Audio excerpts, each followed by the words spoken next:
18. Söz. Bu sözün iki makamı var. İkinci makamı daha yazılmamıştır. Birinci makamı 3 noktadır. Birinci nokta. Bismillahirrahmanirrahim. La tahsebennellezîne yefrahûne bimâ etev ve yuhibbûne en yuhmedû bimâ lem yef'alû felâ tahsebennehum bimefâzetin minel azâb ve lehum azâbun elîm. Nefsi emmâreme bir sille-i te'dib. Ey fahre meftun, şöhrete müptela, medhe düşkün, hotbinlikte bihemta sersem nefsim.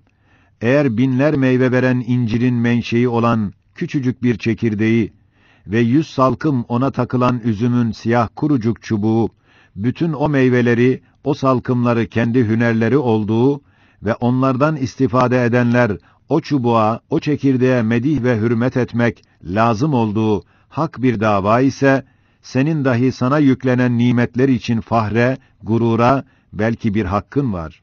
Halbuki sen daim zemme müstehaksın. Zira o çekirdek ve o çubuk gibi değilsin. Senin bir cüz-i ihtiyarın bulunmakla o nimetlerin kıymetlerini fahrin ile tenkis ediyorsun, gururunla tahrip ediyorsun ve küfranınla iptal ediyorsun ve temellükle gasp ediyorsun. Senin vazifen fahir değil, şükürdür. Sana layık olan şöhret değil, tevazudur, hacalettir. Senin hakkın medih değil, istiğfardır, nedamettir. Senin kemalin hodbinlik değil, hüdabinliktedir. Evet, sen benim cismimde, alemdeki tabiata benzersin. İkiniz hayrı kabul etmek, şerre merci olmak için yaratılmışsınız. Yani fail ve mastar değilsiniz. Belki münfail ve mahalsiniz. Yalnız bir tesiriniz var, o da hayrı mutlaktan gelen hayrı, güzel bir surette kabul etmemenizden şerre sebep olmanızdır. Hem siz birer perde yaratılmışsınız. Ta güzelliği görülmeyen zahiri çirkinlikler size isnat edilip, zat-ı mukaddese-i ilahiyenin tenzihine vesile olasınız. Halbuki bütün vazife-i fıtratınıza zıt bir suret giymişsiniz. Kabiliyetsizliğinizden hayrı şerre kalbettiğiniz halde, Halıkınızla güya iştirak edersiniz. Demek nefisperest, tabiatperest gayet ahmak, gayet zalimdir. Hem deme ki, ben mazharım, güzele mazhar ise güzelleşir. Zira temessül etmediğinden mazhar değil, memer olursun. Hem deme ki, halk içinde ben intihab edildim, bu meyveler benim ile gösteriliyor. Demek bir meziyetim var. Hayır, haşa, belki herkesten evvel sana verildi, çünkü herkesten ziyade sen müflis ve muhtaç ve müteellim olduğundan en evvel senin eline verildi. Haşiye, hakikaten ben de bu münazarada Yeni Said, nefsini bu derece ilzam ve iskat etmesini çok beğendim ve bin barekallah dedim. İkinci nokta. Ahsene külle şeyin halakah ayetinin bir sırrını izah eder. Şöyle ki, her şeyde, hatta en çirkin görünen şeylerde hakiki bir hüsn ciheti vardır. Evet, kainattaki her şey, her hadise ya bizzat güzeldir, ona hüsnü bizzat denilir. Veya neticeleri cihetiyle güzeldir ki, ona hüsnü bir gayr denilir. Bir kısım hadiseler var ki, zahiri çirkin, müşevveştir. Fakat o zahiri perde altında gayet parlak güzellikler ve intizamlar var. Ez cümle. Bahar mevsiminde fırtınalı yağmur, çamurlu toprak perdesi altında nihayetsiz güzel çiçek ve muntazam nebatatın tebessümleri saklanmış ve güz mevsiminin haşin tahribatı, hazin firak perdeleri arkasında tecelliyat-ı celaliye-i sübhaniyenin mazharı olan kış hadiselerinin tazyikinden ve tazibinden muhafaza etmek için nazdar çiçeklerin dostları olan nazenin hayvancıkları vazife-i hayattan terhis etmekle beraber o kış perdesi altında nazenin taze güzel bir bahara yer ihzar etmektir. Fırtına, zelzele, veba gibi hadiselerin perdeleri altında gizlenen pek çok manevi çiçeklerin inkişafı vardır. Tohumlar gibi neşvunemasız kalan birçok istidat çekirdekleri, zahiri çirkin görünen hadiseler yüzünden sümbüllenip güzelleşir. Güya umum inkılaplar ve külli tahavvüller birer manevi yağmurdur.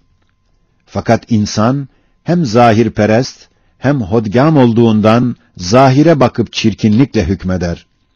Hodgamlık cihetiyle yalnız kendine bakan neticeyle muhakeme ederek şer olduğuna hükmeder. Halbuki eşyanın insana ait gayesi bir ise, saniinin esmasına ait binlerdir. Mesela, kudret-i fatıranın büyük mucizelerinden olan dikenli otları ve ağaçları muzır, manasız telakki eder. Halbuki onlar, otların ve ağaçların mücehhez kahramanlarıdırlar. Mesela, atmaca kuşu serçelere tasliti, zahiren rahmete uygun gelmez. Halbuki serçe kuşunun istidadı, o taslit ile inkişaf eder. Mesela, karı pek baridane ve tatsız telakki ederler. Halbuki o barit, tatsız perdesi altında, o kadar hararetli gayeler ve öyle şeker gibi tatlı neticeler vardır ki, tarif edilmez. Hem insan, hodgamlık ve zahirperestliğiyle beraber, her şeyi kendine bakan yüzüyle muhakeme ettiğinden, pek çok mahz-ı edebi olan şeyleri, hilaf-ı edep zanneder. Mesela, alet-i tenasül-i insan nazarında bahsi hacalet haberdir. Fakat şu perde-i hacalet, insana bakan yüzdedir. Yoksa hilkate, sanata ve gayat-ı fıtrata bakan yüzler, öyle perdelerdir ki, hikmet nazarıyla bakılsa aynı edeptir, hacalet ona hiç temas etmez. İşte menba-ı edep olan Kur'an-ı Hakîm'in bazı tabiratı, bu yüzler ve perdelere göredir. Nasıl ki, bize görünen çirkin mahlukların ve hadiselerin zahiri yüzleri altında, gayet güzel ve hikmetli sanat ve hilkatine bakan güzel yüzler var ki, sanine bakar ve çok güzel perdeler var ki, hikmetleri saklar ve pek çok zahiri intizamsızlıklar ve karışıklıklar var ki, pek muntazam bir kitabet-i kutsiyedir. 3. nokta. İn kuntum tuhibbunallaha fettebi'uni yuhibbukumullah. Madem kainatta hüsnü sanat, bilmüşahede vardır ve kat'idir. Elbette, Risalet-i Ahmediye aleyhissalatu vesselam, şuhud derecesinde bir kat'iyetle sübutu lazım gelir.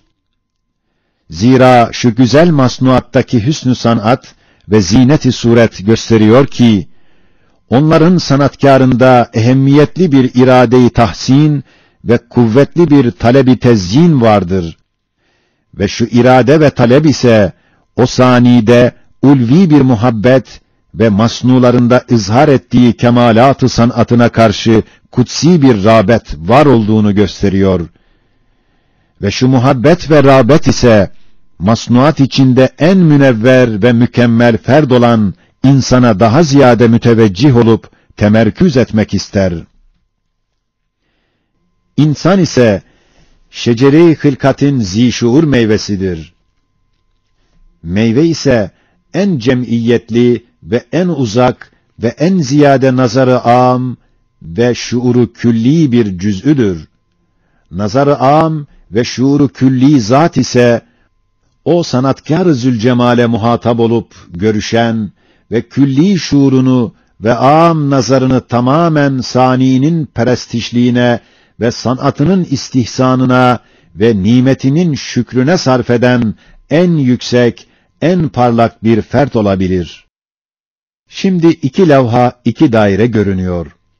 Biri gayet muhteşem, muntazam bir daire-i rububiyet ve gayet musanna, murassa bir levha-i sanat. Diğeri gayet münevver, müzehher bir daire-i ubudiyet ve gayet vasi, cami bir levha-i tefekkür ve istihsan ve teşekkür ve iman vardır ki, 2. daire bütün kuvvetiyle 1. dairenin namına hareket eder. İşte o saniyin bütün makasıd-ı sanatperveranesine hizmet eden o daire reisinin ne derece o sani ile münasebettar ve onun nazarında ne kadar mahbub ve makbul olduğu bilbedahe anlaşılır.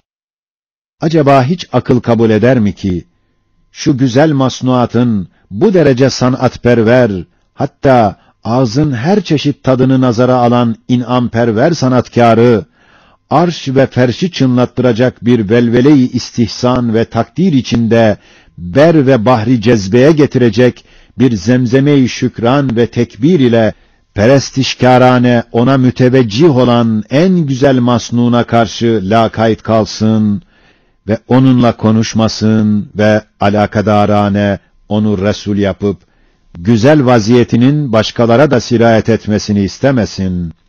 Kella, konuşmamak ve onu Resul yapmamak mümkün değil. İnned-dîne indallâhil İslam, Muhammedur Resulullah vellezîne ma'ah. Firkatli ve gurbetli bir esarette, fecir vaktinde ağlayan bir kalbin, ağlayan ağlamalarıdır. Seherlerde eser bâd-ı tecelli. Uyan ey gözlerim vakti seherde, İnayet-ha zidergâh-ı ilahi, seherdir ehli zenbin tevbegâhı. Uyan ey kalbim vakti fecirde, bikün tevbe, bicu gufran, zidergâh-ı ilahi. Seher haşrist, deru huşyar, der tesbih heme şey. Be khab-ı gaflet sersem nefsem hatta key. Ömür asrist, sefer ba kabrimi bayet ziher hay. Bi berhiz nemazi çu niyazi, ku bigun avazi çun ney.